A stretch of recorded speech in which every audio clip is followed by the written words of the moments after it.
ہے۔ نمبر 160، قوم کا سردار سب سے رذیل شخص ہوگا، سب سے نکما اور گھٹیا آدمی قوم کا سردار ہوگا۔ رسول اللہ صلی اللہ علیہ وسلم نے ارشاد فرمایا، کان زعیم القوم ارذلہم، قوم کا سردار سب سے ذلیل اور نکما انسان ہوگا۔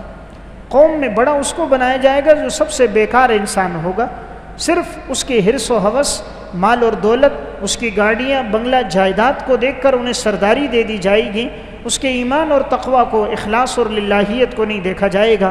آج یہ بھی ہمیں دیکھنے میں ملتا ہے، اگر ایک آدمی غریب ہے، بڑے باصلاحیت ہو، اسے کوئی عہدہ نہیں دیا جاتا، علم والا ہو، دین والا ہو، فہم سمجھ فیصلے کی اچھی صلاحیت رکھتا ہو، لیکن صرف پیسہ نہ ہو، صرف دولت نہ ہو، کوئی سرداری نہیں ملتی، اور اگر دولت ہو تو سارے عیوب پہ پردہ پڑ جاتا ہے۔ معلوم ہوا کہ دولت ہے تو سارے عیوب چھپ گئے، اور اگر فقر ہے تو کوئی عیب نہیں ہے تب بھی ظاہر ہوگا۔